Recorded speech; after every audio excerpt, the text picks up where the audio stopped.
we all know that planning a funeral is extremely difficult with the need for a lot of things nowadays to be done with one's finger. Well, now there's an app to help you through the funeral process. So the Sendoff funeral app helps you to plan, book and manage everything.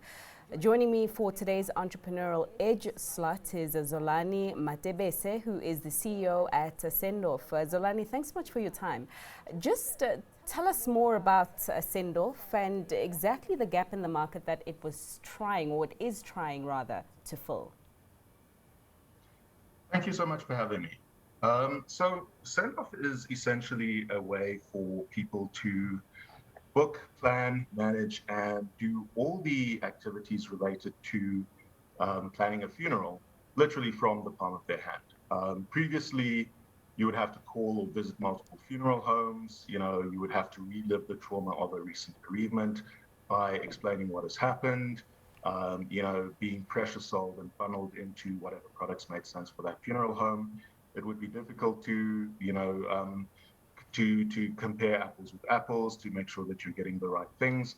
And so we've taken that entire process and we've digitized it, literally from picking up someone who's recently been bereaved to planning, picking a casket, to a tombstone, to after tears when they are legal again. We do everything in the app. Just out of interest, how much money did you start the business with, and what was your experience in terms of sourcing funding to get going? With an app like this, we've had quotations anywhere from 1 to 5 million rand for development. We ended up doing a lot of development ourselves, and it's completely bootstrapped by myself and my co-founder. So we've come in at less than R500,000, which I think is really great. It's 10% of some of the costs that we got.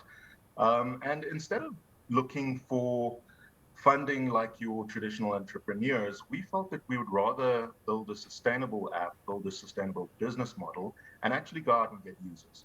Because if you get users, that means that you have traction, and your app becomes sustainable. It's rather better to spend time doing that than to go out looking for funding that may never materialize, or at least that was our feeling. Yeah, and how has the market responded to Sendoff since it launched, given that we're still in the thick of things in terms of the pandemic? It's been phenomenal. So the financial industry has been great, financial services industry. We've had a number of really positive conversations with people talking about user education, talking about, using Sendoff as a platform to offer different types of financial services, policies, make sure that we bridge the underfunded / underinsured gap, where people are insured with a policy for 15,000 Rand maybe, and a funeral actually costs 50,000 Rand, for instance, dealing with that. The target market has also been good. So we've been getting approximately 10, 15 users a day. And that might not sound like much, but we're not a social network, we're not a gaming app. People who are coming to Sendoff are looking for a specific solution.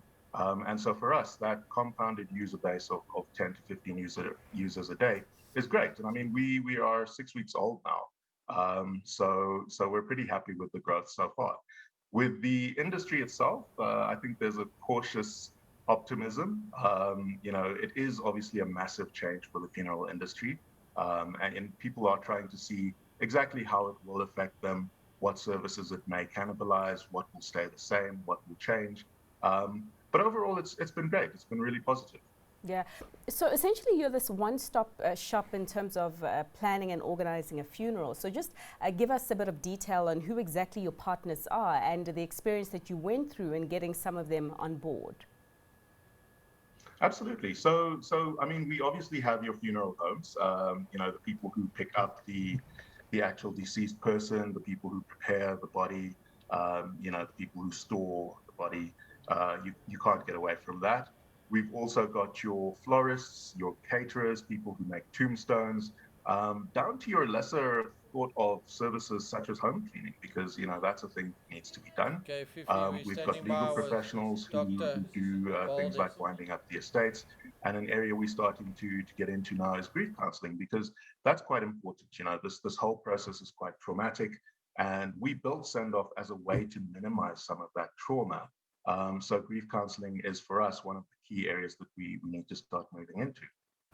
just a quick one. It's early days yet, but I imagine that you have got profits and revenue targets for your medium term. So just talk to us about, how soon you start making money, or even breaking even to pay off some of the money that took to get the business off the ground. All right. So, I mean, we have some fairly aggressive targets in the medium term. I mean, we would like to, in our first year, do about 3,000 to 4,000 actual service packages. So that's a fair amount of packages that we're talking about. And we believe that if we stay on that target, we'll definitely be breaking even within the first year. And